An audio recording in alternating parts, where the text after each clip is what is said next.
Hey, welcome back to Duckman Cycles and VW Garage. I'm your host, the Duckman. We're back today with my 1956 Beetle, also known as Eleanore. That's right, she's here behind me. And I say that every single time I start a video, and I like it, so it stays. But there's the Beetle. And we've been working on the engine, which is attached to the pan that's inside here. Now, if you remember last, we left off with torquing down the heads, and I got the head set up properly, and made some more adjustments to some other things. I added an oil sensor over there. I got the pulley attached, and I cleaned out some dust that had built up inside of there. I also cranked the engine over, got some of the oil flowing through it, and discovered that the engine does turn over nice and smoothly, like butter. With the spark plugs out of it without the compression, I mean, it turned over so nice and smoothly. It didn't make any weird noises or anything. I think it's going to be good to go. So we're going to continue bolting on some of the accessories today. You guys also really like my behind-the-scenes camera work, where I was shooting myself, which was kind of interesting. So I've done something a little differently. I set up the apparatus here up on my toolbox, and it may look a little unstable, but actually it's an excellent fit, almost like it was designed to be there. And it's got the angle set up right, and I got a whole bunch of doohickey set up there, so that way the camera will stay pinpointed on the engine here, but the perspective will change. So you guys will get to see me working from a different angle.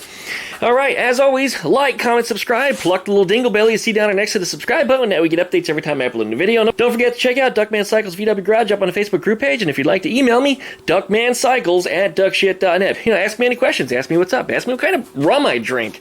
In fact, we're probably going to be tipping the cup today. I haven't had a rum and cola in quite some time, so we're probably going to be doing that again today. You guys keep asking for it, and really I have a hankering for one, so I've got a drink token for the day. We're going to take advantage of it while making you guys a video. Thanks for watching, guys. We'll be back in just a minute.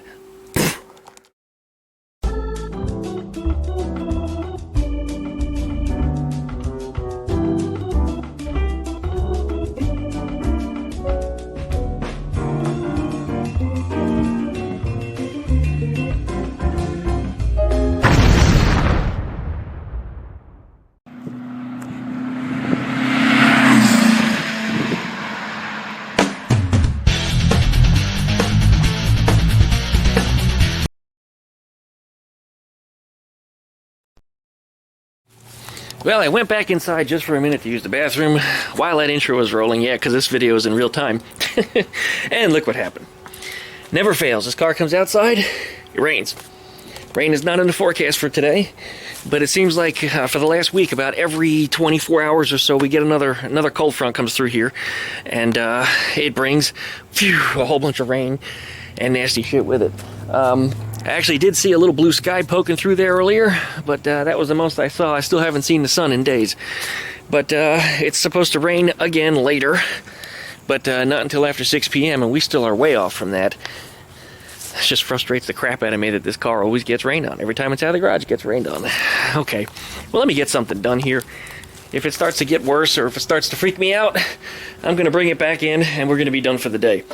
Okay, we've got this engine right here, which we're going to continue putting together today. Okay, let's see. I'm trying to remember where I've left off at here. I'm so beside myself. I ended up getting a bunch of phone calls from work because I got somebody that's not doing his job, and I'm mighty pissed off at him. So my mind isn't exactly wrapped around this right now. It's supposed to be my day off. And it's always when I'm off, that shit's got to explode. Just the way it is. When it explodes and I'm there, I can contain that explosion, but when I'm not there, it's always all hell breaks loose. Okay, let's get back on this project.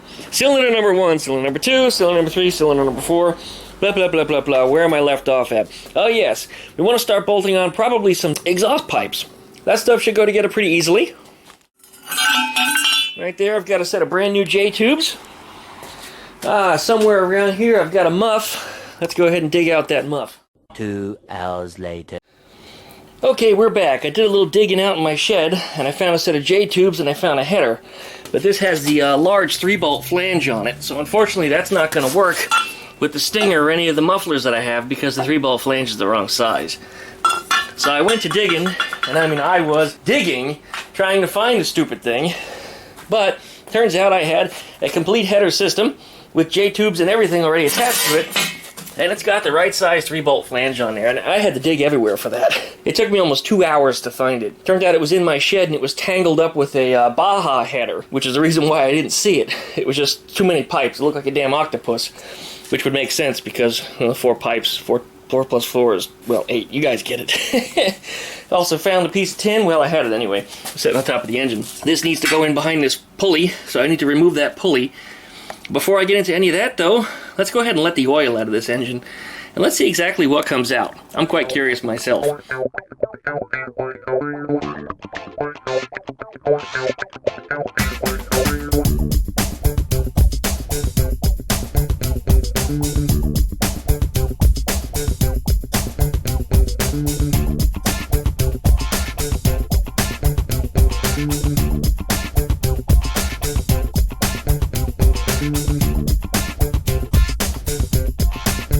Okay, we got the oil plug removed. There she is.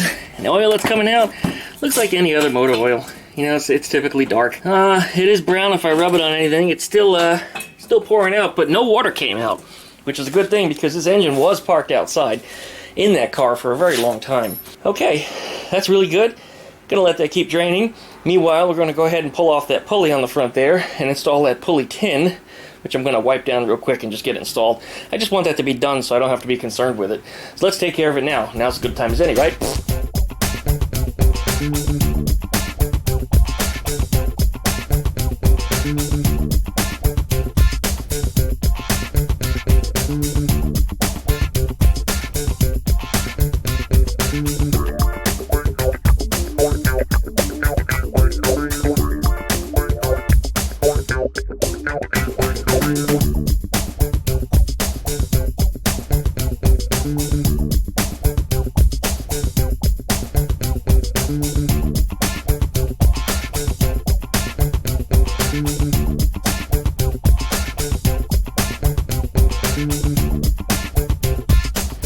Okay, we got that pulley back on there. I replaced that pulley nut also with the one that I had that was in my toolbox I talked about in the last video. I kind of like the aluminum pulley. I think I'm going to keep that on there. It's a little hard to read the degree marks on it, but how many degree marks you really need to read? You know, 7.5 before top dead center. Actually, it's bottom dead center, but 7.5, so it'll be over here. And top and bottom for when you set the valves. That's fine with me. In fact, I'll just as well wipe all the marks off and go to streamlined looking one. But I just like it. I don't know. It was also easy to remove. You probably noticed that I had my brand new pulley tool. I bought this years ago and never used it. I've always been able to pull them off by hand, except for one that I actually ruined to turn into an ice cream bowl. It actually pulled off and left the bottom of it in there. I still have it around the yard somewhere. It looks ridiculous, but yeah, it's totally stupid. Yeah, I pulled it off by hand. I didn't even need the tool, which is good because the tool didn't fit on it right anyway, but, you know, hooray for aftermarket parts. Okay, we're good to go there. Inside I have some tins that go over the cylinders. I'm going to go grab those from inside there. I was going to actually repaint this pulley tin, but as you can see, it shined up real nice. It was just dirty. It had a pretty good coat of paint on it already, so I didn't bother. I just remembered I need to remove that oil screen still, and I think it's probably good a time as any to do that. I'm a little cluttered over here. I have an awful lot of junk around, so I think we're going to jump on that next. Pull that down and let's look in that screen and see what it looks like. Of course, if it's crudted up with a bunch of crap, there's a good possibility we may not be using this engine anyway. But I sure hope not. Alright, let's go ahead and find out what's in there.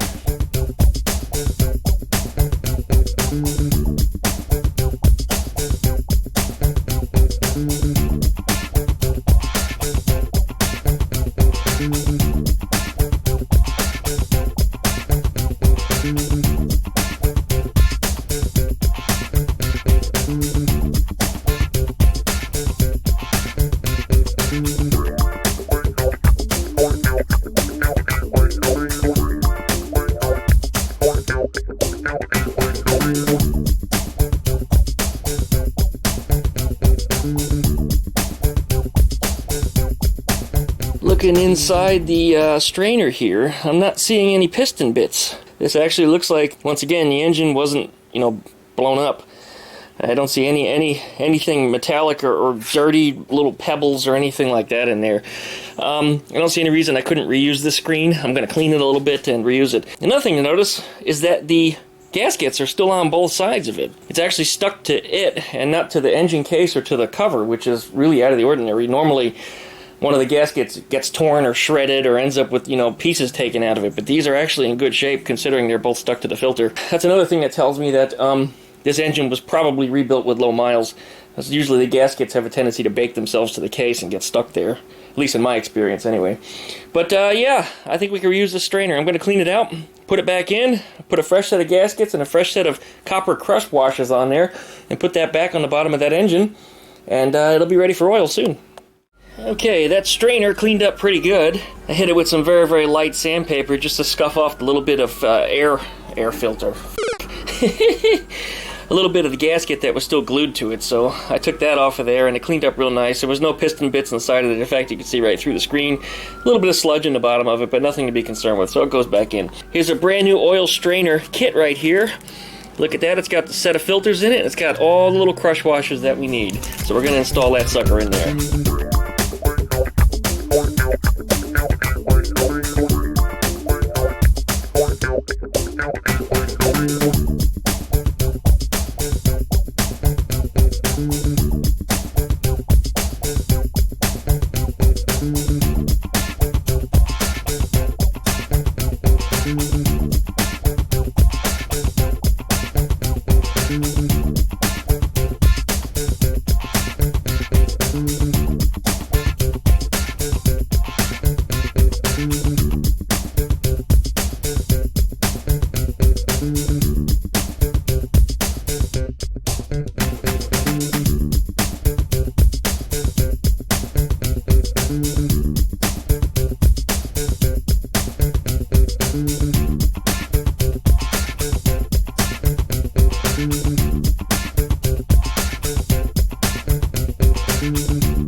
Okay, we got the oil strainer torqued down appropriately. I'm going to put a little label on the dipstick that it has no oil in it currently.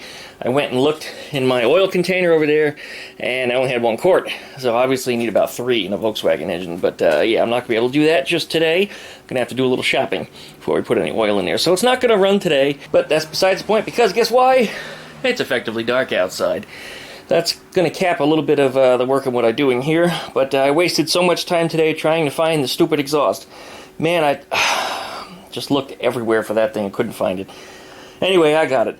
It's a little rusty from having sat out inside of a shed, but yeah, it was never clean anyway. But I think a little bit of sanding and I can put a coat of paint on it later. Right now, I just want to see it run. Running is really the key. So I think that's one of the things that we're going to do next, is we're going to start bolting on that exhaust pipe. It should be simple enough. It's only about 8 bolts, 2 per flange, 2 on each tube. And all the nuts, bolts, and washers are already there. All of the studs are currently intact, so I don't have to do any weird drilling or putting in new studs or tapping or any of that nonsense. It should just bolt right on. Even the gaskets are currently hanging there. Those don't look to be in too good a shape, but I do have some brand new ones. We'll see how I feel about that when I start looking at them. I might just change them out, but like I said, this is just for a test run anyway, so let's just see what happens. Alright, let's go ahead and hit it.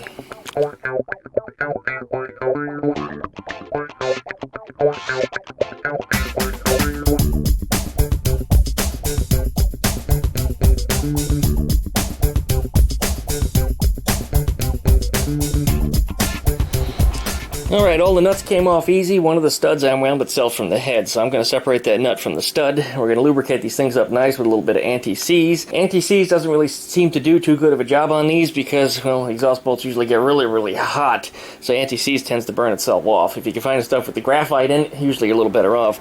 But the gaskets, we only have 3 or 4, and they're looking pretty damn nasty, so we're just going to replace them. Let's go ahead and get on this here and start swapping out some parts. The things are looking pretty good. I should be able to make some progress on this evening. Alright, we're going to keep working. Alright, there's my brand new gaskets, and the OCD in me hasn't made me decide if I want to put the same color ones on one side and same color ones on the other side, or if I want to put same color ones front, same color ones back, or maybe I should just piss off all of the OCD people out there and put them on diagonals. Yeah, maybe I'll just do that. But these must have come in different batches because they're actually different colors. On the car they go. Alright, yes, I crisscrossed the gaskets, just for shits and grins. What I gotta do next is I gotta put that exhaust pipe on. Now these J-tubes that you see that are on here, these guys, they don't separate from this header. This is actually a one-piece unit. So what you have to do is you have to hook it on the front cylinders, back here, cylinders number 1 and 3, and then stretch it out over the studs that are on this side, and then drop the flanges into place. It's really not too hard to do because the flanges are mobile. Yeah, they do slide around on the pipe here. That one's actually stuck. I'm going to have to bork it with a hammer real quick. But yeah, it's not too hard to do. It's an unusual design. They don't normally come that way. Usually they separate like you see over there with those pieces. But this is probably one of them racing exhausts or something that has a slightly larger diameter than stock, which would be good for when I put a performance mower in here, but it's probably not going to help anything in the performance on a otherwise stock engine. Let's go ahead and throw it on.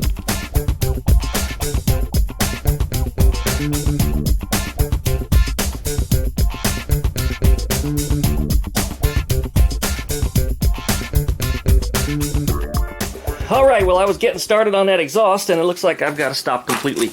Because why? Because it started raining. Yeah, it's raining out here. The car's getting soaking wet again. Not happy about that. That kind of shit just really pisses me off. Okay, time to throw everything in the garage and I gotta be quick about it. Alright. Alright. Anyway, she's inside. Soaking wet as usual. I tried to dry down the left-hand side before, or as I pushed it into the garage, because of course I can't get over there now. I gotta clean off, well, I gotta dry off the right-hand side. I'm so freaking frustrated I can't even speak. Alright, I gotta dry off this side over here and get to that. I got everything in here. I made minimal progress. I mean, what did I do? I changed the oil, well, dumped the oil. I didn't even change the oil. I dumped the oil out, cleaned out the oil strainer, and put exhaust gaskets on it. Well, I guess I put one of the pieces of tin, but still, that's pretty lame. I mean, that should be done in under an hour. But I spent so much time looking for that damn exhaust pipe. The stupid thing sitting right up over there. I just can't believe I put over 2 hours in looking for that thing. I knew I had it. I even went and looked at my old YouTube videos because I thought I gave it to a friend of mine when we built his engine. So I was watching his engine build, and sure enough in the video we used different exhaust. Anyway, guess what time it is? If you guessed rum and cola time, you are absolutely correct. I told you guys I was going to have one in this video, and I've been putting it off because I was trying to get something done, and now I got to a stopping point where I'm not going to get much else done anyway, except for, of course, rubbing down the car to get it dry.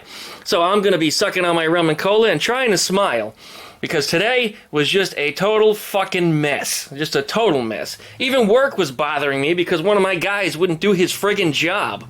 So guess who has to go to work tonight on his night off because my lame-o technician won't do his job. That's right, you guessed right, it's me. This guy, the guy with the rum and cola. So anyway, I'm going to get a little half a blitz on, hang out for a little while, take a shower and chill, and then when I'm starting to feel that my head's not spinning anymore, even though I poured it kind of light, but I'll go take a ride over there and go fix that problem. It sounds like a loose cable anyway, stupid stuff. Rum and cola, love it. Alright, so that's it for tonight. So please like, comment, subscribe. Don't forget to pluck that little dingle belly down there next to the subscribe button. And don't forget to check out Duckman Cycles and VW Garage up on the Facebook group page. If you'd like to email me, maybe even get a silly answer out of me if you email me shortly. I'm just rambling. Wow, this is just rambling. But I like the way the car looks behind me. Even though it's all wet with a rag on the roof, missing a door. I just like the way it looks. Anyways, thanks so much for watching, you guys. I really do appreciate it. Tomorrow, if everything goes well, maybe we'll get this engine together a little bit more. I mean, I've really been piecing away at this thing just a piece at a time, and it's really sucking. I think what I'm going to do later on tonight, or even first thing in the morning, is I'm going to go digging for all the parts, so that way we're ready to go tomorrow, so that way I could just, hit the ground running. I always expected that, as I was building this thing, that I'd have everything where I expected it to be, but that just wasn't the case, so I guess that's it for now. So thanks a lot for watching. We'll see you tomorrow. Boom! Yep, we finally made it home. I got me some of the good stuff here, and we're having a good time.